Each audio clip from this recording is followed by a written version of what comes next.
New York Times bestselling author Alex Banayan is committed to helping you to change what you truly believe is possible. Inside his new book, The Third Door, the wild quest to uncover how the world's most successful people launched their careers, he discusses the following topics and more. Bill Gates had to master cold calling. Warren Buffett had to find a way to secure meetings with people who didn't want to meet with him. He discusses how Lady Gaga had to actually pretend to be her own manager to book gigs, and how Steven Spielberg had to sneak his way onto Hollywood movie sets just to get a chance. And on today's show, he shares with us a little bit about his personal journey to becoming a New York Times best-selling author.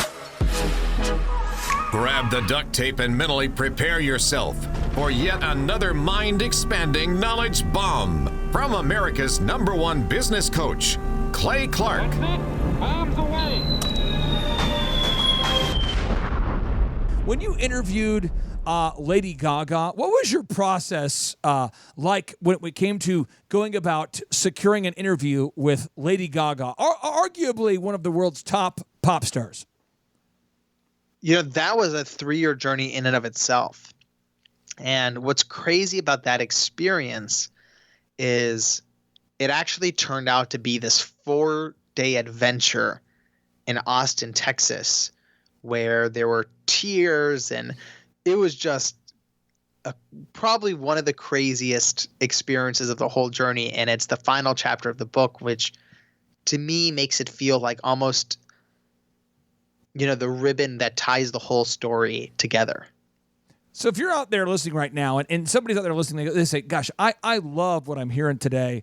I would love to hear these stories. Can you direct our listeners, Alex? Because I have, in the process of researching you, and again, first hearing about your book through a tweet from the award-winning music artist Mike Posner, who I'm a huge fan of, I thought I'm going to deep dive into your book, The Third Door.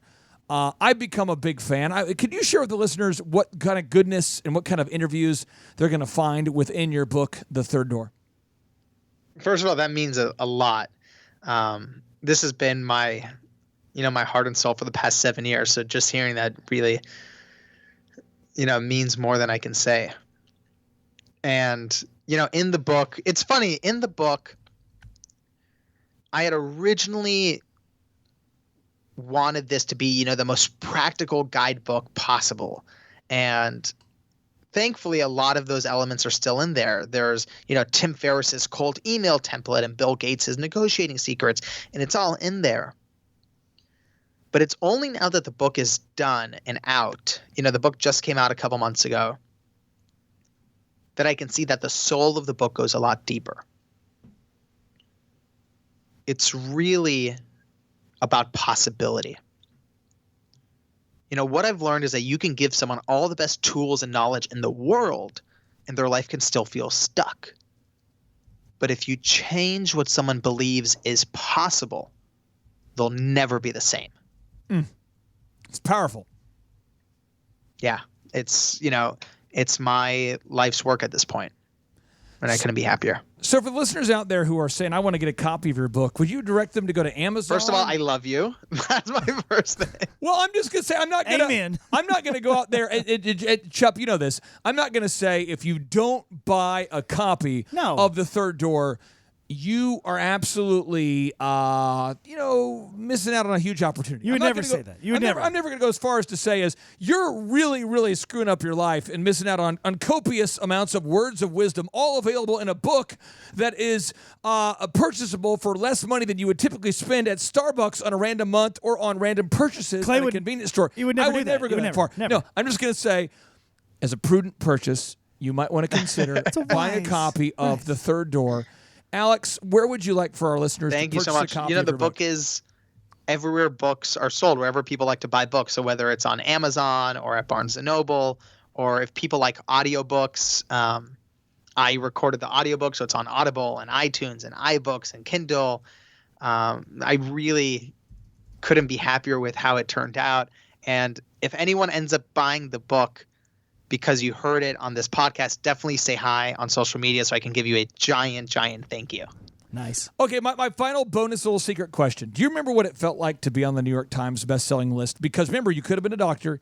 Probably should have been a doctor, right? Pre-med camp. I mean, you were pre-med on your way. camp. I feel like you're talking with my mom, and this is a planted question. No, because I know what happened is as soon as you became a New York Times bestselling author, you probably took a photo of it. You probably recorded the voicemail. You did something. You sent it to your mom, and you said, "Mom, look, Mom, I'm not an idiot. I've made it. Mom, I've made it." Do you remember where you were or when you were when you found out You that know you what was were a New actually York the Times most bestselling touching author? moment of the day the book came out?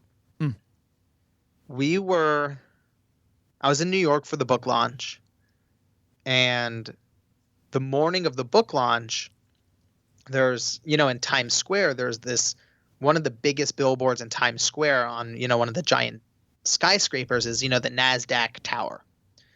And the billboard on the NASDAQ tower had a giant billboard of the third door saying, out today, available everywhere. And my mom had flown all the way from LA to New York just for the book launch day. And I'm standing in Times Square waiting to meet my mom, and the billboard hadn't gone up yet. And I finally find my mom, across the street, and she's walking toward me, and I'm looking at her, and my back is to the billboard. And I'm looking at my mom, but my mom can see the billboard over my shoulder. And unbeknownst to me, the billboard had changed, and it was now the billboard, announcing the launch of the third door. And I will never, ever forget the look on my mom's face when she saw it. And, it's crazy because my mom came to this country as a refugee, and, she works 2 jobs, took a second mortgage on the house to help pay the bill. The reason this book is possible is because of the sacrifices my mom made. And seeing that look on her face, means more to me than I could ever say. Alex, I appreciate you for being on the show. And now that we've hit the top of iTunes, my goal and my hope and my prayer is that all the listeners can benefit from reading the book and can help you out by buying the book. And I thank you so much for taking time out of your schedule to be here. And we like to end every show with a boom. And here we go. At the Thrivetime show, Alex, boom stands for big, overwhelming, optimistic momentum. So, Chep, we'll kind of role play real quick here. We're gonna do it. We typically say 3, 2, 1, and we yell it. We yell boom right there. So, if you're okay with this, I would like to see you partake of a boom. Are you ready to partake of a boom? All right. I'm in. Okay, Chep, are you ready? Let's do some boomage. Steve Currington, mortgage guru, are you ready? I'm ready. Here we go. Without any further ado, 3, 2, 1, boom!